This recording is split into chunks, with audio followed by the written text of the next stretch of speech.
Today, I have the pleasure of speaking with Shane Hartline. Welcome, Shane. Oh man, thank you for having me. I'm so happy to talk to you. I feel like this is the closest that I've ever gotten to a real celebrity. Oh, stop.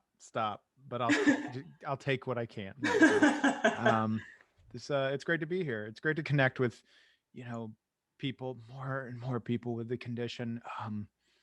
I my brain's already spiraling and so many things I want to talk about. But like, yeah, it's been surreal because like most of my life until these past 2 years, I never spoke to anybody with the condition. Mm. And it's just this whole cookie experience has just been so surreal, so therapeutic, and just yeah, that that Absolutely. I'm in particular excited to talk about Cookie because it's just done so much for our mm, community. So much. But first, let's give people a sense of who you are, because some people may have never heard of Cookie. They don't know who Shane Hartline is. So you're an actor, you're a mm-hmm, comedian, and a writer. mm-hmm. You created Cookie. Was it in 2019 that started? We shot it, pre-production and the fundraiser, and we shot it in 2019, and with the intentions of going and traveling and doing festivals and stuff in 2020, which was obviously mostly digital and a very different experience than we were anticipating. But it just released a week and a half ago, something like that. Yeah, it's Yeah, crazy. Yeah, yeah, so much traction so quickly. it's It's it's amazing. surreal. It's absolutely surreal. So Cookie was created to raise awareness Mm-hmm. around spasmodic dysphonia, and we're going to talk about that. You've Awesome. you've also been featured in numerous high-profile projects Mm. like Rock of Ages, Disney Stuck in the Middle, Mm-hmm. Jimmy Kimmel Live, which Mm-hmm. that's my personal favorite. I love Jimmy Oh, Kimmel, great. and Graceland. Mm-hmm. So that's super cool. And you recently got into TikTok, creating Yeah. all kinds of sketch comedy, all kinds of content. And it seems like you've been getting a lot of attention from some big stars. Yeah, TikTok has been super interesting. I think a lot of people found that especially during the pandemic, it was I found a lot of this influx of traffic to TikTok, and for me, I've been making content since it was a thing, and even before then. Like did YouTube when it first started, and before then, way back in like middle school, I would. This is to me what the roots of YouTube were. I would make these like comedy videos on VHS tape and just pass them around my friends at school. Like that to me was like sharing your videos back then. And so I am like an OG content creator.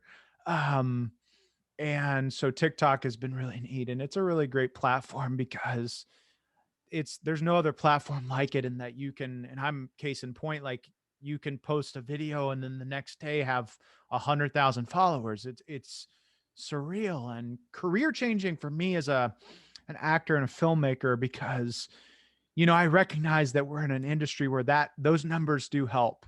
And so I'm not looking at it like I'm trying to be an influencer or a TikToker. I'm looking at it like, oh, let me keep watering this plant because then it can help me with the things I really care about, like, the film and auditions and acting, and just helps everything. So it's been really cool.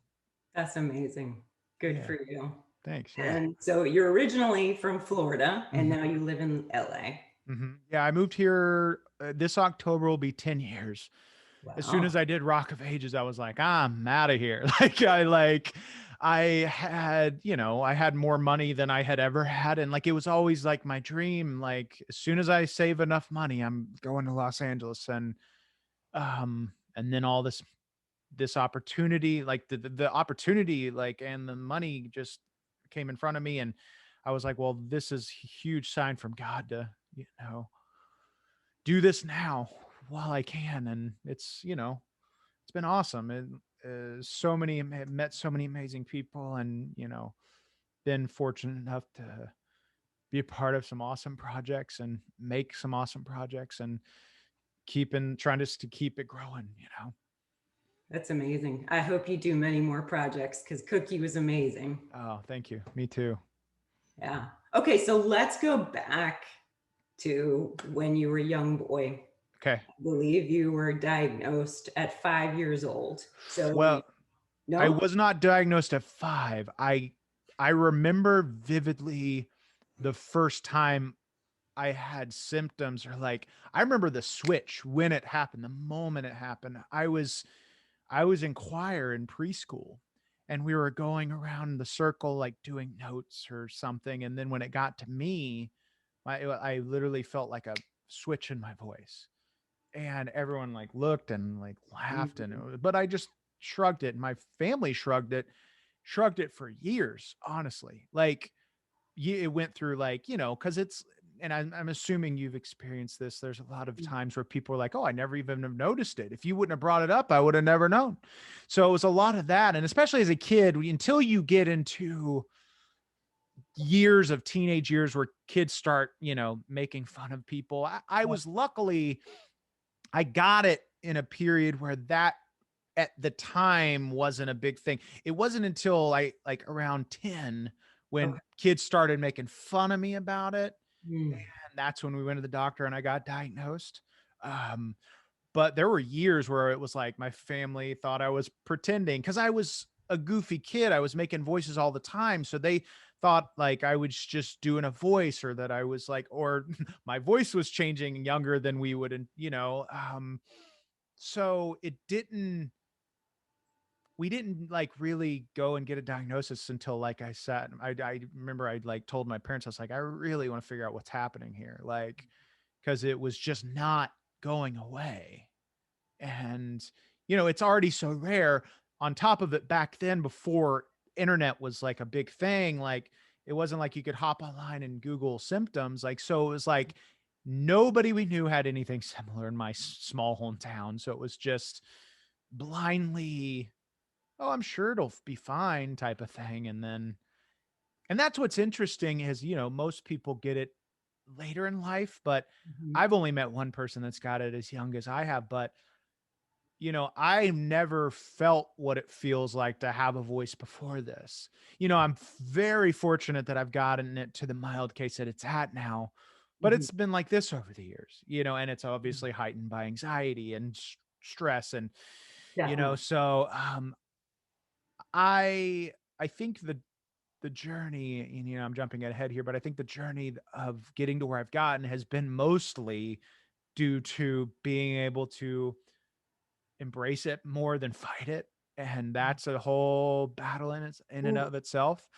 yes. But yeah, having it as a kid was very interesting. And I think a big reason that I found comedy, because I learned that changing my voice and changing the pitch of my voice made it easier and almost made it go away completely. So when I was faced with doing a speech in front of class, I was like, can I do it as a character? Or something like, can I do it as an impression of you, the teacher? And like 9 times out of 10, they were like, okay. And like, it was just so much easier for me. And like the kids laughing with me felt a lot better than them laughing at me. And a lot of comedians share like a similar story of comedy found them for various reasons, but definitely that was, I think, a big reason why I found comedy, or Yeah. found So comfort in it, I should say.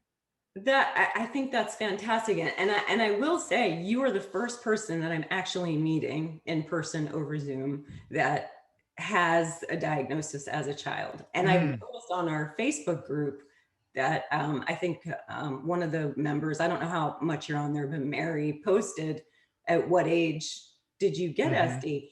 And I was so surprised to see so many people say 10 years old, 18 years Yeah. old, 7 years old. I was like, Ugh. And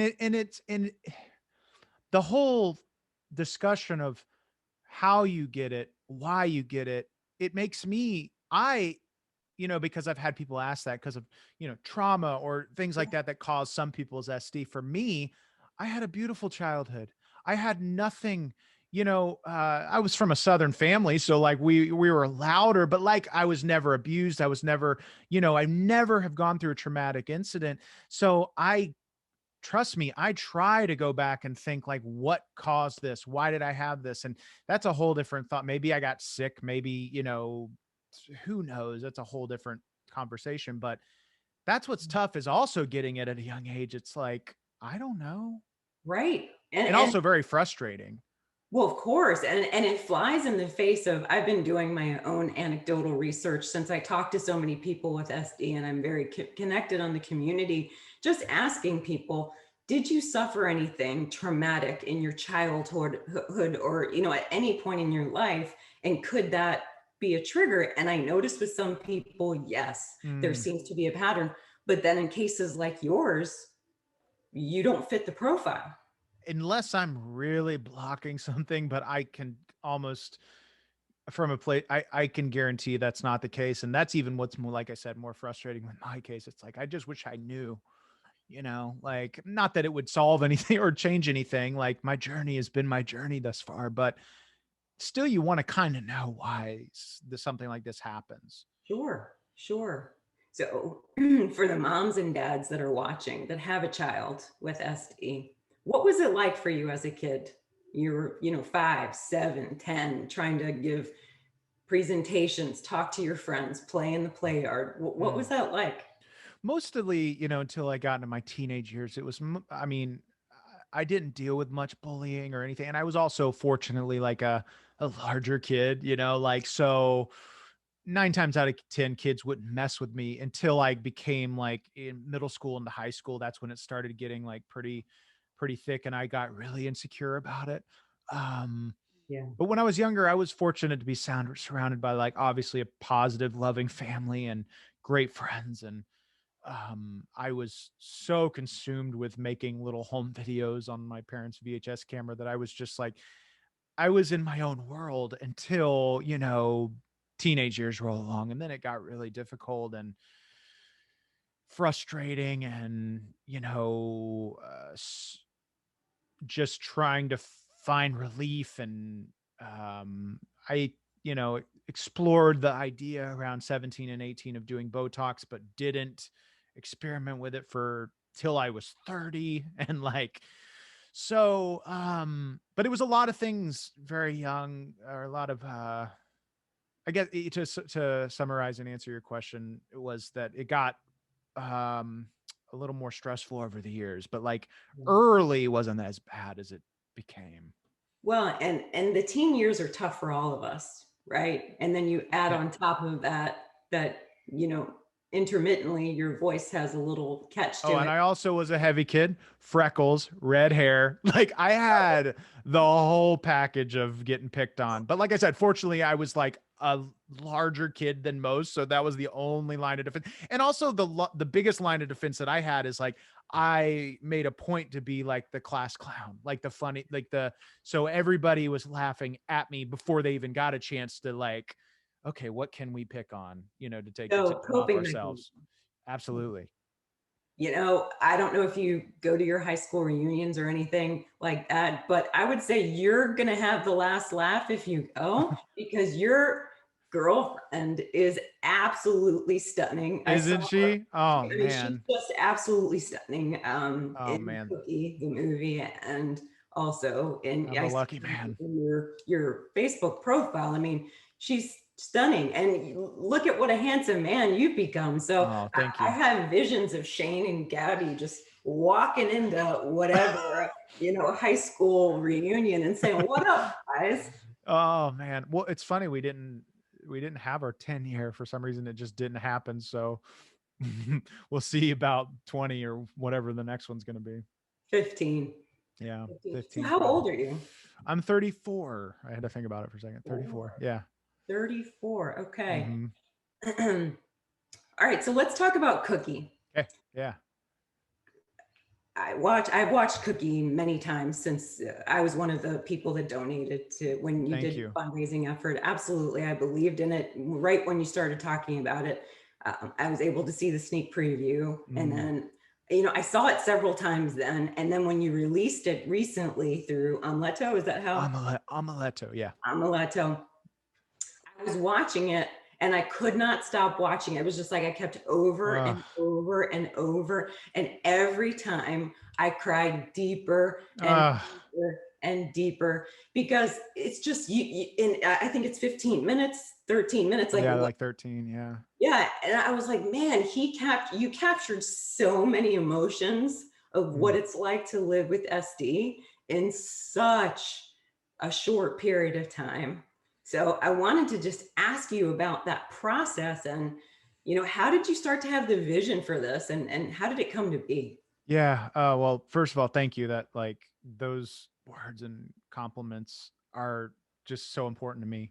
Um, I truthfully, it kind of snowballed really quickly. It was, I remember I was listening to these filmmakers' audiobook, the Duplass brothers, and they were just talking about, tell your story, make your story. And then I was like, it was like a quick little light bulb into a snowball of, I remember I was driving on a long road trip and I was like, oh my God, I don't think there's ever, SD's never been represented or depicted on film in any way.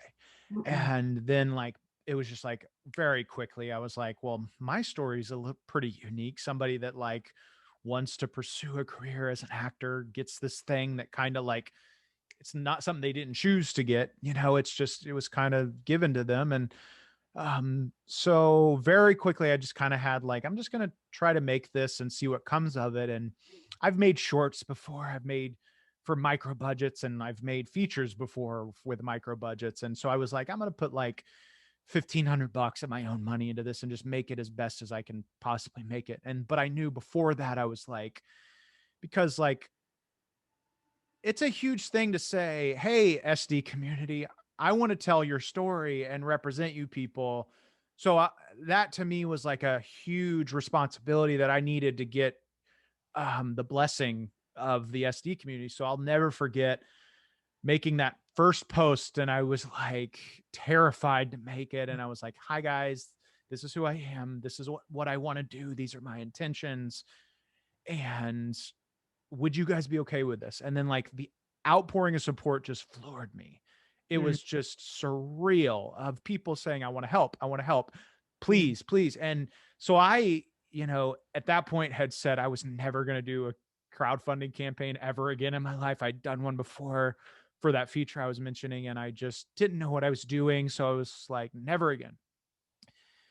And so I was like, but then after that post, I was like, maybe I could get these people involved in mm. a way that this could be bigger than I ever imagined. And I got a line producer involved that she without this lady it would have never been possible. Her name's Elizabeth Malik, and become like my such a good friend of mine and like my life producing partner forever at this point. And she worked up a budget, and when I saw the budget I was like, there is no way we're ever going to make this or be able to raise this kind of money. I was just like, this is surreal kind of money. And I got coached on how to do a fundraiser the right way and put it out. And the response was surreal and um, made it better than I could have, the money that we got, I was able to make it better than I could have ever imagined.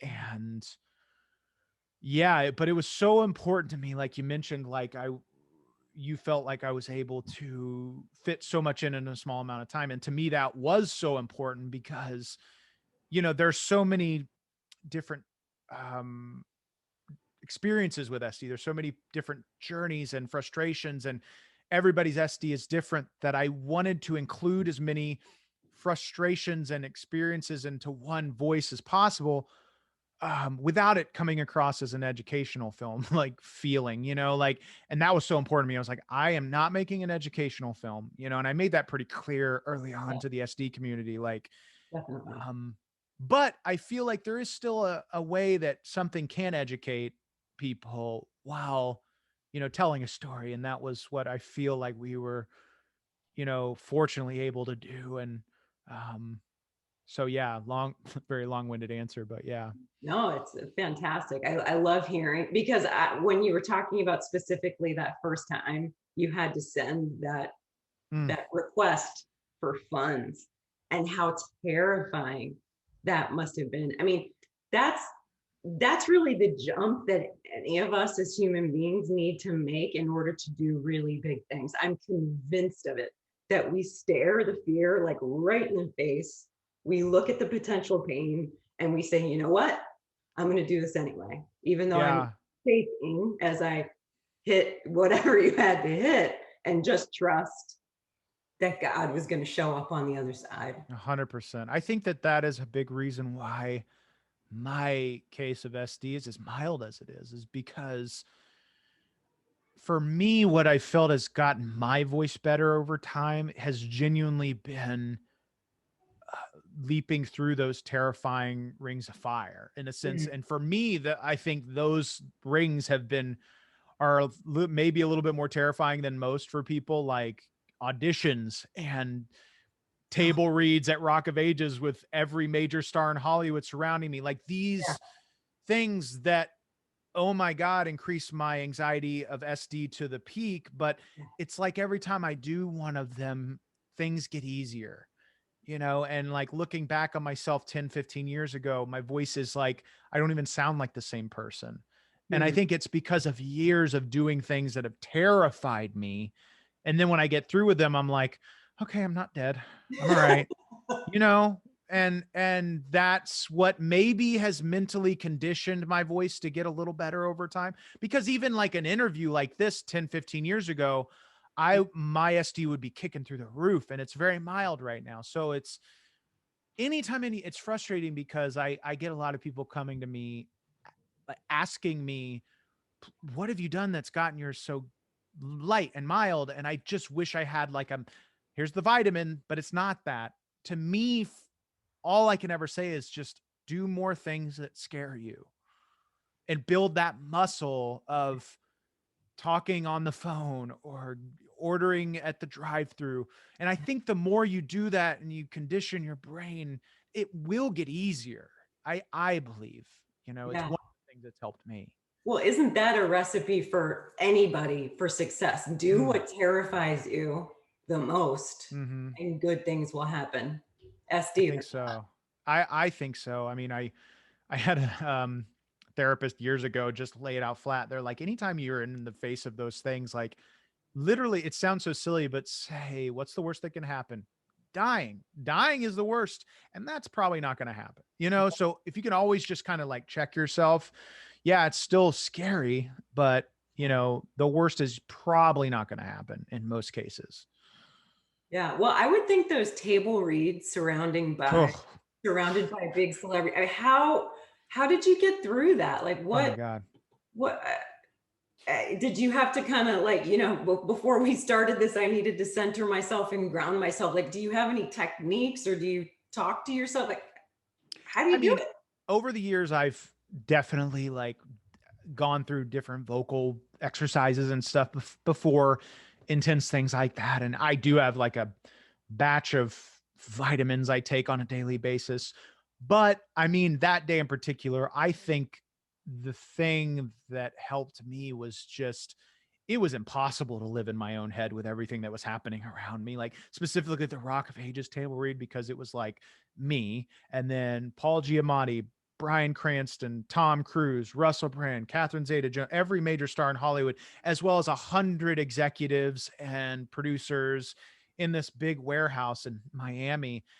And this was the first thing I had ever booked and ever done. So, and on top of that, I had to pee the whole time. So I was out of my body. You know what I mean? I didn't even get a chance, I think, to think about anything. I was so out of my body. Um, Wow. and then in other times, like, to be real, table reads can be really difficult for me, so it just sometimes depends on the situation. I did a table read once for that Disney Channel Stuck in the Middle show, and Yeah. fortunately it was a charactery voice, a bigger voice. So anytime I'm doing my grounded Shane voice, it's a little more difficult. But when I get to be a big character, oh my God, it's so much easier. Like, it's so much easier. And that sounds like the character you adopted as a teenager. I think so, 100%. Okay. Well, let's go back to Cookie. I'm Please, yeah. specifically interested in the character Gabby. And I imagine that you identify with her. Mm. And I'm curious kind of going back to that whole sentiment of you had to pack in all of this emotion in 12 minutes or whatever it was. So how do you identify with her? I mean, to me, because I had early on people say, "Why don't you just play the part?" And it was just always a gut like feeling I wanted to just direct this one. Like I wanted Mhm. to be on the outside of it. Also because I knew it would be extremely challenging to find some because I wanted to find somebody with SD to play the part. I knew though that one, SD so rare. Like finding an actress that could carry a part like that was near impossible, and it was with the resources and the time we had. So I knew that okay, being that I have SD, I'm going to stand on the sidelines and kind of guide this person because to me it was like I needed to make a character that everybody with SD could relate to in one way, shape, or form. You know, SD heightened with anxiety and grief and trauma. Check. The mentioning of even down to the mentioning of the frustrations of not being able to get her Botox because of her insurance. Like I needed to speckle something in there as much as I could throughout the whole the phone call topic, something that everybody could be like, "Oh my God, that's me." I thought that was so important for telling the story of SD, while it's done through like a bit of a vessel of my life experience of somebody who got this at a young age that wanted to be an actress or an actor for me. But like, so uh I definitely relate in that way, but um I fortunately don't have a severe case like Gabby does, Right. and so I needed to meet people with SD with severe cases to be involved. And there were several people that were producers on Cookie that have severe cases and, that I was able to work with very closely from the beginning. And that was important for me too, Right. because like, yes, I do have SD. Yes, like this is being done by me, but like, I recognize I am so blessed because I have such a mild case that Yeah. I was like, I need people involved that I can bounce ideas off of and everything. And how did you find producers that had SD? Because that seems pretty rare as well. Well, no, the Facebook group, there was from the beginning, like I just got so many people that wanted to be involved. And I gave, it was not necessarily industry people. It was people that I gave producer credits to that had SD that helped with the campaign or helped in one way, shape, or form, or just helped with education of SD or whatever it may be. Um, that's how I found, or got them involved as producers. Okay, that makes sense. And I don't know if you've ever been to any of the NSDA national symposiums. I That's was where, supposed to in 2020. Like we had flights booked and we were going to show Cookie and I was so excited. But, hopefully we can do it again in the yeah, future. in 2021, 2020. Two or one or two, yeah. Exactly. Well, so my thought as you were sharing all that is I've only been to one symposium. I went to the one in Washington, D.C. And it was so interesting to me because I also have a mild case of SD and I have muscle tension dysphonia. But what was interesting to me was to see the just broad spectrum of people with SD and some people that talk like you and me, or people with Botox that sound, you wouldn't know that there's an issue, Uh-huh. to ranging, all the way to people that can barely get sound out. Mm. And to think about what their struggle is. And I even remember meeting a woman who was very, very senior in a Fortune 100 company. And she was kind of like, well, if people don't understand me, that's their problem. It's not mine. Wow. I wish I could take some of that from her, man. Yeah, yeah. I mean, and she was just like she just radiated this positivity, and she stood really straight. I mean, it's kind of inspiring me to sit up straight. And she was just, so my point in bringing that up is that it's so interesting to just see the color of the people that have this. And I know Gabby, the character Gabby, I would say she had probably a more extreme version of SD, and you did that purposefully, right? Because it told the 100%. story that you wanted. 100%. I wanted not only people, my intention from very early on was not only people with SD to be able to connect, but I wanted people that didn't have SD to feel it. Like really, I'll never forget, fortunately, before the pandemic, we were able to have 2 test screenings. One in Los Angeles, one in Atlanta. And the one in Atlanta was beautiful because we had people from the NSDA come, people from the local SD community, and then a mix of just like my actor filmmaker friends in Atlanta. And the whole room was just weeping after. And I think it was because like I really feel like people could feel her pain, like with the condition on top of the trauma and struggle she went through. It was surreal, man. And like that was so important to me because I think that the best movies, you're like totally immersed, but like totally connected to the characters. Like Yeah. you're feeling what they're feeling. Like those are the best. And the part that I just kept getting so emotionally undone by, and I don't know why this particular part, but it's when Gabby is in the screening or in the casting, I'm sorry. She's talking, I guess that's your girlfriend that she's with, Yeah. is that Yeah. right? I didn't Yeah. make that connection. Actual Gabby. Yeah, she's the actual. I was like, oh, his girlfriend's Gabby, and he Yeah. named Right. her his lead Gabby. So it made sense. So that's your girlfriend that she's doing the cookie thing with. And the what's casting director, I guess that's the person sitting across the way. He says to her, what's going on with your voice? And what I found so impactful about how you wrote it is that you could see into her mind. And that, I mean, gives me chills just thinking about it because, gosh, excuse me if I'm going to cry. It still hits me so hard that she's kind of giving us a window into her thoughts that what lie am I going to make up today? Like, and those of us with SD, we do that Oh, all the yeah. time, all the time. And there's a part of it that's like demoralizing, right? Because we can't be with the truth of it, or we feel like people aren't going to accept us because we're different.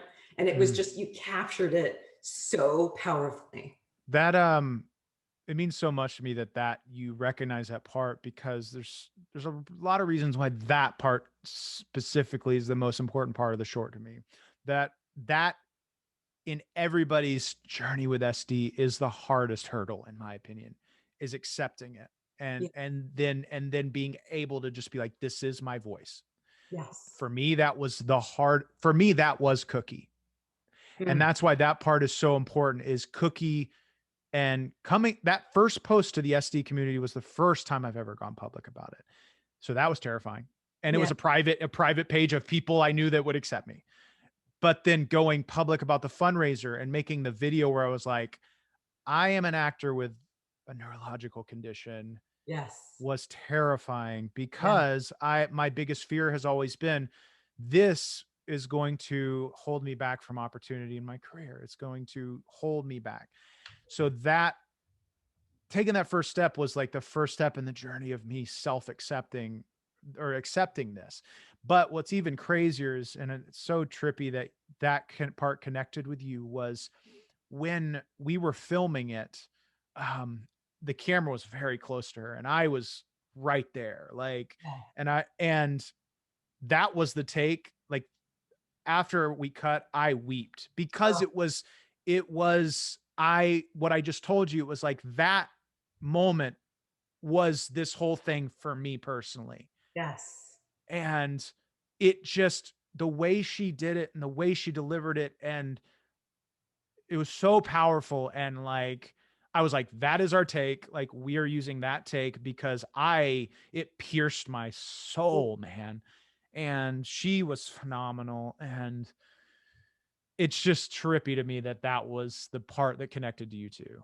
Like, Oh, yes. And I think for so many others too, because this this is the battle. It's the struggle we're all in. yeah. At what point do we accept this? At what point do we just say, okay, this is my lot. negative, but this is the, it could be worse, right? This is what it is. And I'm just going to be authentic and I'm going to move through it. It's the ring of fire that we were talking about. Yeah. And I And I think think that, that's part of it. Go ahead.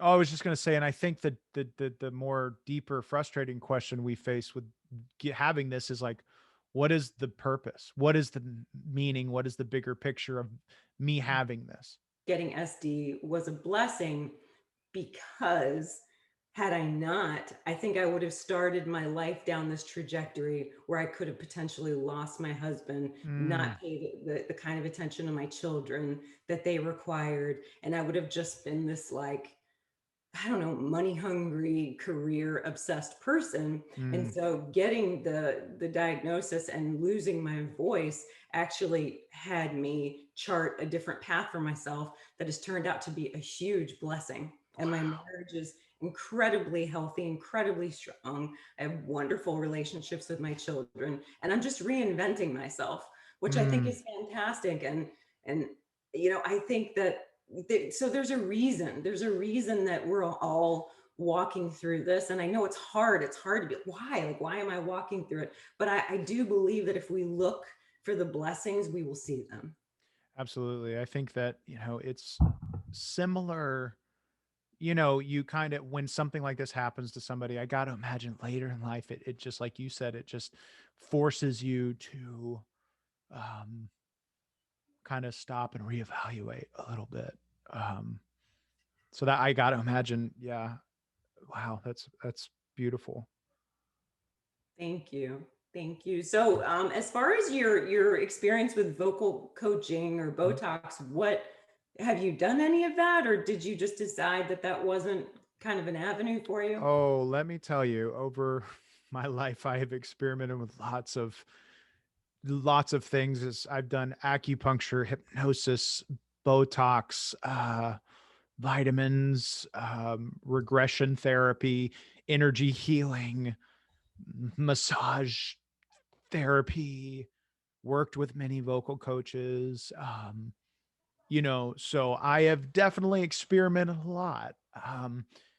And I think that there's, like I said, there's no definite one thing I can pinpoint to say that was, excuse me, that was it. That was the thing that got me to this mild case. But all the things kind of help a little bit, I think, for me personally. Like acupuncture, I remember the first time I got it, I was 20. Um, and that I remember immediately feeling like a shift, not like a complete fix, but it helped me tremendously. And then over the years, it's just like constantly tinkering with like vitamins and, good days and bad days is the way I look at it. Absolutely. That's good. Do you do any meditation or any yoga or anything like kind of therapeutic practices, anything like that? Not as consistent as I should, to be honest. But when I do, I love it. Like there's this like breathing sort of meditation audio track that I listened to that was recommended to me by Jim Bostock.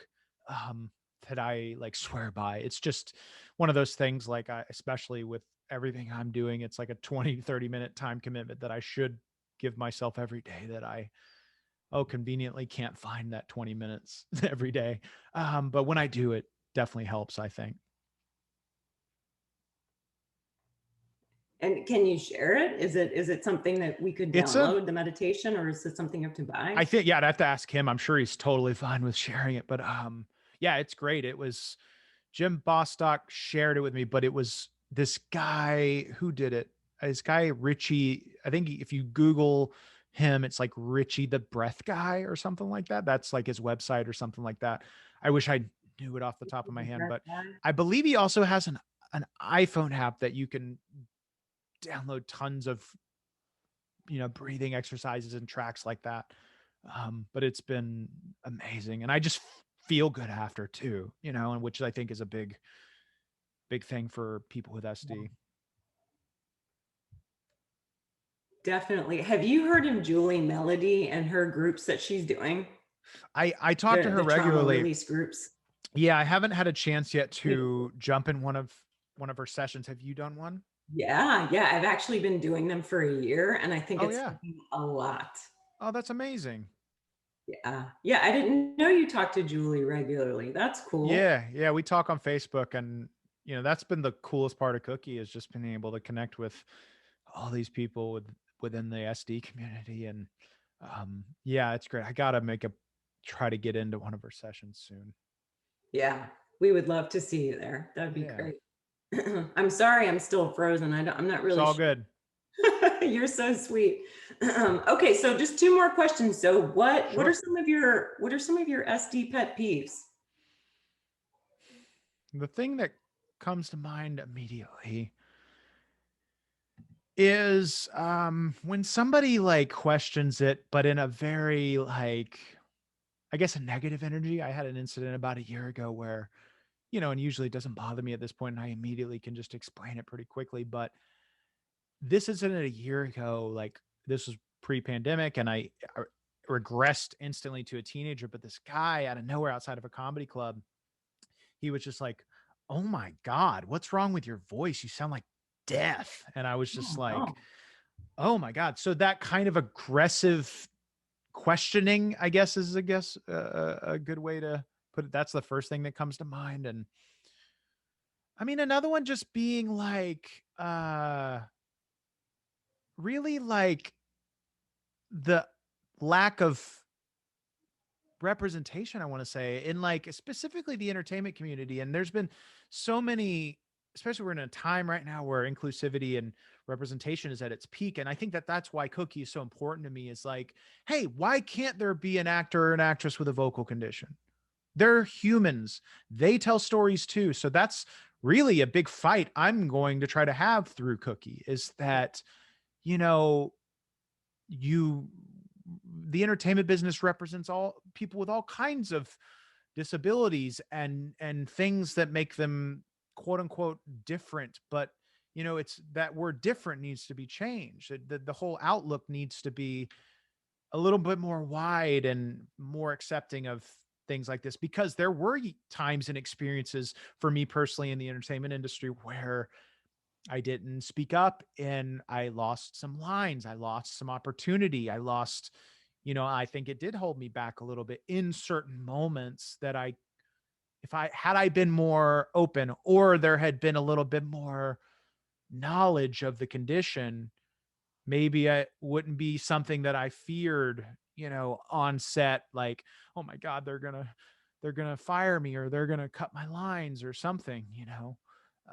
So I think that that's also a big pet peeve, is just like, why is there not more or acceptance of it? Absolutely. And I was thinking as you were saying that Lupita in a film she did recently, and I think there was some backlash around how Hmm. she portrayed it. I forget the name of the film, but do you know what I'm talking about? Absolutely. This is us, or no, us, excuse me, Us. us. But Yes. I'm on the fence because I kind of understand why people are frustrated.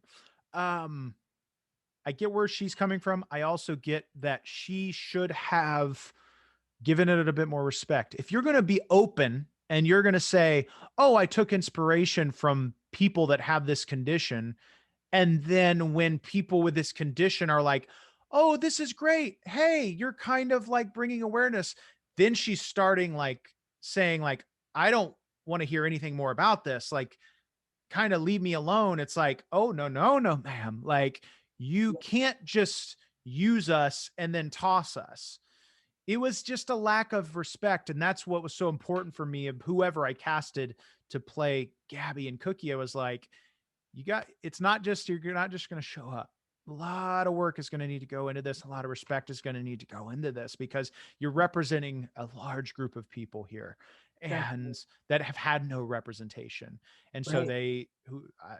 Trilby, was amazing. She Skyped with people with SD. She took vocal classes. Like, she really put the work in, and that was a prerequisite, unfortunately, not unfortunately, it was, just a part of it. Yeah. But she played the part so beautifully. So She she did. clearly was deeply invested in it. Yep. Deeply, deeply. And Absolutely. what kind of feedback have you gotten from the film? I meant to ask you about that, but or is it generally positive? Are you Oh yeah. excited about it? I am flooded and floored by just the positive feedback. Like, one, I am genuinely maybe only seen one or two negative comments. And What but for the negative? What do people say? I mean, I'm trying to, focus on the 99% positive Yeah. that I'm seeing, but I think that, the questions of why didn't they cast somebody with SD, and like it's just that comes from people not understanding, and not grasping how much goes into one casting.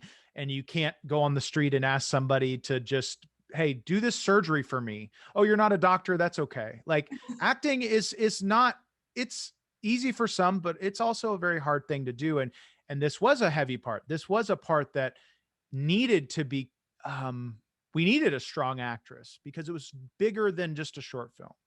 I knew that this was like very important. And so that's why it's like, okay, we did try. We tried to find an actress with SD and we couldn't. At this point, should SD or should Cookie go on and become something bigger, we'd have more time, we'd have more resources to do a wider search. Um but I'm sorry, I lost my train of thought. I hope that answers your No, question. yeah, no, that was perfect. That was perfect. I was asking just for that feedback, and you were getting Oh, it. yes. Yeah, Yeah, but it's been, mostly positive. oh Mostly. God. And that's been so, it's been so important to me because like that was also terrifying, putting it out there and like, will Yeah. people respond to it? Will people like it? But our test screenings were just so positive. And the people with ST that came were just like, thank you. This represented us perfectly. And that was like, all right, thank you. We're good. This is exactly what I needed to hear. That's great. Okay, so last question. I promise this is now the last one. You keep Oh, sparking thoughts in me because it's you all got good. I'm having fun. what would you say to someone who's struggling with SD right now, or maybe they're a caregiver or the partner of someone that lives with SD? What kind of encouragement could you share with them? I think I want to answer that in two parts. For those that live with somebody or around somebody with SD, I think it's just so important. Patience is like the most important thing, and support, um, because I, so many times, even with the mild case that I have, my girlfriend is so supportive. Like, she is amazing, but there's some times where I get frustrated even with it. And I'm like, I just wish I could feel like what it feels like to speak like you do, speak Yes. effortlessly. I've never felt that. I've never felt that. Um, so that's one thing. It's just like patience from the outside. But for people with SD, I think that like, as hard as it is, like that place of getting to that place that like Gabby did in Cookie of this is just my voice is so important. And it's not a flip of a switch. I've had people over the years so many times, and this is has been another pet peeve throughout my life, is like, while I understand they're coming from a place of positivity or like love, is like I've heard people my whole life say, just embrace it. Just Mm. it's like, I wish you could understand why that's frustrating, and not easy. But whatever way that journey is for you, or whatever path you need to take, and as long as you need to take, and however you need to take to get there, like, continuously baby step working on that path of accepting it. Because I guarantee you, when you get to that place, I'm not saying I'm there yet, but I'm definitely a lot further than I was. But when you get there, I feel like that helps with it. When you switch the energy from hate, because I spent 30 years hating this about myself, and that is a lot of dark energy. Yeah. Like, and vocally saying I hate this to God and to the universe, like putting it out there, that is a lot of dark energy. So when you can start switching that even a little bit, that shift in that energy, I think you'll start feeling a change. At least for me, that has been a tremendous shift. Um, so that's just something I urge people to practice with it. It's hard. Yeah. It's so hard, but it is, we have two choices. You either just live in misery with it or you work on whatever way you can to find relief. And that to me is a huge step in that direction. Absolutely.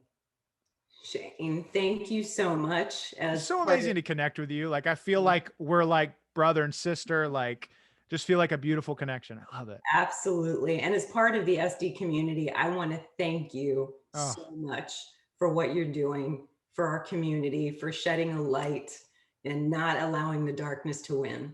oh man, I have to thank you. One, you contributed, so it couldn't have been what it was without people like you, and just allowing me to be the person to tell this story. I'm so grateful, and I hope that it's just the beginning, and it can turn into something bigger and more awareness, and which means we all know what awareness can bring anything. So that's Absolutely. Well, yeah, any future projects, please keep us posted I will. in our Facebook group because you have about 4,000 fans in our Facebook group Yay, I and we love want it. to see you succeed. So Oh thank man, you so much. thank you. Let's talk soon.